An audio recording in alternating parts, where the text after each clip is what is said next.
this video, we'll be answering the most frequently asked questions from you, my subscribers. So there have been a lot of you that have actually been asking me questions in the comment section. Some of you come directly to my DM and ask questions. While some of you might actually have this question at the back of your mind, but do not have that courage to maybe comment or come to my DM to ask me those questions. So I have honorably created all of these questions together, and this is what we'll be discussing today. So some of the top questions that most of my subscribers have asked me both in the comment section or in my DM is what I will be answering today, so that if this question is also one of those things that has been bothering your mind, you can always grab, the one that is for you from it. So guys, without any further ado, let's just go straight to the matter of the day. The first question I have right here is that, can 1 million naira start a broiler farming? Of course, yes, it can. 1 million naira can actually start something for broiler farming if you already have a structure for your business, that is where you want to place these chickens, whether you have a coop for them or wherever you want to place them. That amount is enough for you to start a broiler farm. But if you do not have a structure in place, then you can always work things around. Maybe you can start by starting with all these locally fabricated cage, and then you get maybe a safe place where you can put them. Let's say, for example, you can work these with, let's say, 200,000-300,000 naira, and the remaining 700k can actually go into stocking up to 100 broiler beds, and from there you grow your business. But if you already have a structure, definitely that amount is enough for you to actually start a poultry farm. I hope that helps. Now to the next question. The next question is, what type of poultry farming is most profitable? The thing is that there is no poultry farming business that is non-profitable, whether you want to go into layers production or you want to go into broiler production. The only question you want to ask yourself is the end result, that is the end goal, what you really want to achieve, and then the capital you have at hand will as well determine what you want to go for. But when it comes to profitability, whether you are going into broiler farming or you want to go into layer farming, both business are profitable. The only difference is that broiler farming is a short-term business goal, that is, this is something you can invest your money in, and in a space of 6 weeks you're already making back your money and as well as your profit. But when it comes to layer production, especially if you are just starting from the beginning, that is, you want to raise these day-old chicks, the day-old pullets, from day-old till maybe when they start laying, maybe at 22 weeks. They might actually start laying at 18 weeks, but before you break even, you might be entering 22, 23 or even 24 weeks. That is when you start making profit. So you already know the difference. That means you already have your investments, the money you want to invest into that business within that period of time, within that time frame. If it's not going to affect you, you can think of layer production. But if you want something short, you do not want to risk it, because layer production can be even more riskier than broiler farming. You just want to put in the right thing, put in the right management. Within few weeks you then have your money back. So that's that. The next question is, how much capital do I need to start poultry farming? Honestly speaking, if you really want to go into the commercial aspect of poultry farming, if you already have your structure in place, I would advise that you start with, let's say, 100 broilers, and you might need between 500 to 600,000 naira. But if you do not have the structure in place, that is, you just want to set it all up, you might want to increase your capital to maybe 1 million naira and above. So that is if you are starting small. I think I've answered that. And then, which is better between broilers and layers? I already explained that. So this question is, how many birds should a beginner start with? It depends actually. So if you are a beginner and you have the knowledge, that is, you have the knowledge wise, you already acquired the what's it called, you already had trainees, you are very, very good at what you do, you can be rest assured that, when it comes to management practice, you are good. When it comes to their feeds and feeding, you are good. When it comes to medication and vaccination, you are good to go. When it comes to biosecurity, you know all of this. Then you can start with any amount of beds. You can start with any amount, so far you have the capital. But if you are the type of person that you want to go into, you want to do guesswork, you want to do trial and error, I will advise you that you actually give 50 beds or 100 beds a try. So if you know that you do not have enough knowledge, you do not have experience, the expertise to actually venture into this business, start small, and then along the line you can actually learn more. Because one thing is that if you are just starting, people that someone like me now, they'll come out and tell you that, oh, mortality of 1%, 2%. If you are just starting now, you don't know the right thing to do. You might even have up to 20% mortality. Now imagine stocking up to maybe 500 beds, 1000 beds, and this happens to you. Then all your profit is gone. In fact, not only your profit, your real capital can as well be affected. So if you know that you do not have that knowledge, kindly start small and you can grow big, gain more knowledge from your experience, and then you are good to go. But if you already have the knowledge, you can start with any amount of money. And the next thing we have here is that, how long does it take to raise broilers? Yes, so that's, oh, how long will these birds take before they mature? That is the question. I think someone asked me on my YouTube comments sometimes back, and the answer I gave this person was between 5 and 8 weeks. So it depends on what you want to achieve, the weight you want to achieve, and maybe the kind of bird you want to sell, whether you want to sell it as a frozen chicken or you want to sell it as a live bird. So within the age of 5 weeks and 8 weeks, 5 weeks, 6 weeks, 7 weeks, 8 weeks, you are good to go. Broilers will mature in less than 2 months when you do it the right way.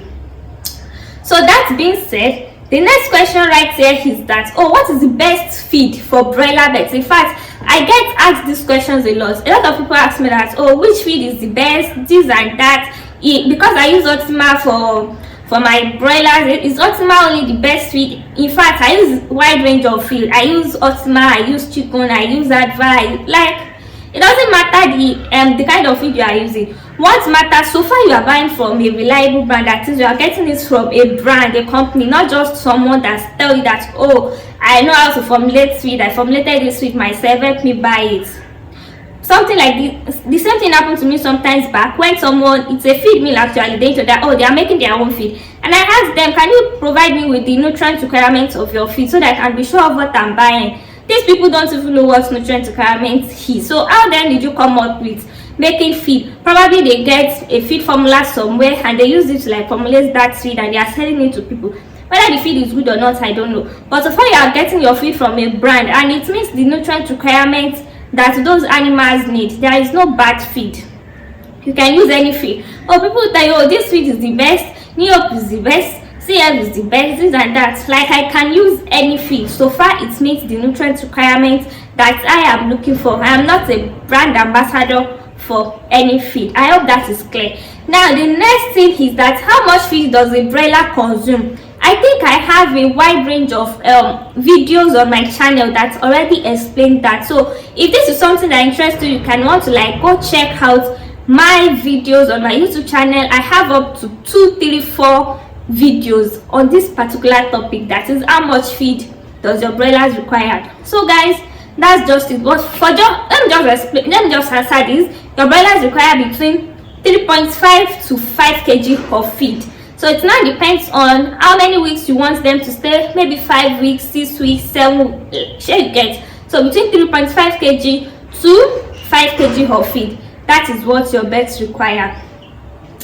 And then the next thing I have here is that, can you tell me your medication and vaccination schedule? So when it comes to broilers, let me just talk about the vaccination schedule. When it comes to broiler, their vaccination is, you want to vaccinate them against Newcastle disease and infectious bursar disease. So you want to vaccinate them with, be it Lasota vaccine or Gumboro vaccine. So those are the 2 vaccines that is used for broilers. But when it comes to layers, you want to go further and do maybe NDIB. You want to give them fowl-pox. You want to give them 3-in-1 vaccines, and so on and so forth. So that's another thing. And then when it comes to the medication schedule that someone asked me, the thing is that the first 5 days of their life, they are always placed on certain medication regimen, and then every other week you only medicate them based on the signs or symptoms that you are seeing. And at exactly 4 weeks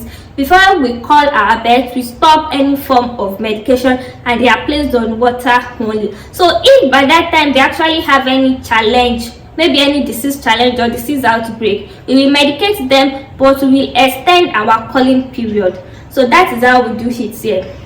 So I hope you understand. Another thing is, how can I control its stress? Like, oh, especially during this hot weather, there are quite a number of people that have been complaining that their birds are dying as a result of heat stress. So one thing is that when it comes to preventing heat stress in your farm, the first thing that should be done right is your housing system. So if your housing system is constructed in a way that actually favors the right direction where it is supposed to be, you are not supposed to battle with heat stress. So you want to think of the direction of the housing as well as the height of that house compared to the bed. So the length of the height of the house compared to the floor ground where the beds will be, there is a certain height for it. So if you actually get that right, I don't think you should ever complain of heat stress, except you are overstocking your beds. So maybe your pen can only take 100 broilers and you are stocking 200 broilers. So in that case where everything is perfect, that is, you are not overstocking, you have to check out for your housing system and ensure that there is enough ventilation, and that is perfect. You won't even go through anything that is called heat stress. So another thing, what are the records I'm supposed to keep as a poultry farmer? So there are so many records you can keep. You can keep a daily record. So in your daily record, you want to note the dates, you want to note the age of your birds, you want to like stock the number of your birds, you want to record their mortalities, that is if you have any, so that you can know your opening stock, know your closing stock. You want to record their medications, you want to record their vaccination, you want to record their weight analysis, that is their weekly weight analysis, and that's that. You as well want to record your expenses as well as your sales record. So I think those are the basic record you need to keep when it comes to record keeping in poultry farming. So the next question I have here is that, when is the best time to sell your broilers? The best time to sell your broilers is when your broilers are matured now. So if your broilers will mature at 5 weeks, go ahead, 6 weeks, so anytime your broilers get mature, that is the best time for you to sell them. So it is not left to you how many weeks you want to keep your birds for, or the target weight you're actually looking at. Maybe when your birds are 2 kg, you want to like sell them off. Maybe when they are 2.5 kg, 3 kg and above, you want to sell them off. So that is what you need to like understand. So another thing is, someone asked me that they have marketing challenge. How do we market our broiler chickens, our produce? I think this is one of the major challenge that a lot of people are actually facing, and then I think I need to make a separate video for this particular topic, even though I have a video on it. So I'll be making another video, but if you have not watched that video, kindly click here so that you can actually watch the video on how you can actually market and sell your broiler chicken. So despite making this video, a lot of people still complain that, oh, how can I market, how can I sell my produce? That is why I'm saying that I'm going to be creating a separate video where I will break this down for you in total. And I think that's all we have for today. So another thing I want to say is that I offer 20 minutes free one-on-one section to anyone that wants to ask me questions about broiler farming or poultry farming in general. So you can actually click the link in my description button, on my description rather. Click the link on my channel description. You actually find a link there that will direct you to my WhatsApp business, so you can actually reach out to me there and tell me, oh, you want to take my 20 minutes free consultation, and guys, I'm going to attend to you there. If you know that you have any question that has not been answered and you want me to actually talk about it, or you want me to answer your question, kindly indicate your questions in the comment section, and I will be so glad to like answer those questions. And guys, if you know that you're just coming across this channel for the very first time, kindly hit the subscribe button and turn on your bell notification so that you will not miss out when next we post new content. And guys, I'm going to see you in the next video. Bye.